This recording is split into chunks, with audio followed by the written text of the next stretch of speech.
গোটা দেশ জুড়ে বইছে আসন্ন ঈদের সিনেমার জোয়ার। এর ভিতরে মেগাস্টার শাকিব খানের প্রিন্স অন্যতম। ছবিটি মুক্তির আগেই গড়ল আয়ের রেকর্ড। কত কোটি টাকা আয় করলো এটা জানলে সবার চোখ কপালে উঠবে। বলছি সব বিস্তারিত। আর শত্রুর সাথে যে ধান্দা করবে। দেশে চলমান প্রেক্ষাগৃহ টিকে আছে 60 থেকে 70টি।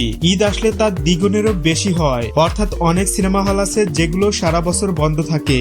ঈদে শাকিব খানের সিনেমা আসলে চালু করে। এছাড়াও তার সিনেমা উপলক্ষে 7 দিন ব্যাপী সারা দেশে থিয়েটারগুলো চালু করা হয়। সেগুলোতে একমাত্র শাকিব খানের সিনেমাগুলোই প্রদর্শন করা হয়। সিঙ্গেল স্ক্রিনগুলোতে শাকিব খানের সিনেমার সর্বোচ্চ চাহিদা থাকে, কেননা জেনারেল অডিয়েন্সদের একমাত্র গ্রহণযোগ্য তারকা শাকিব খান। তার সিনেমা ব্যতীত অন্য কোনো নায়কের সিনেমা দেখে না তারা। প্রিন্স সিনেমা হলে রিলিজ করার আগেই কত কোটি টাকা আয় করলো এ ব্যাপারে আনুমানিক একটা জরিপ করা হয়েছে।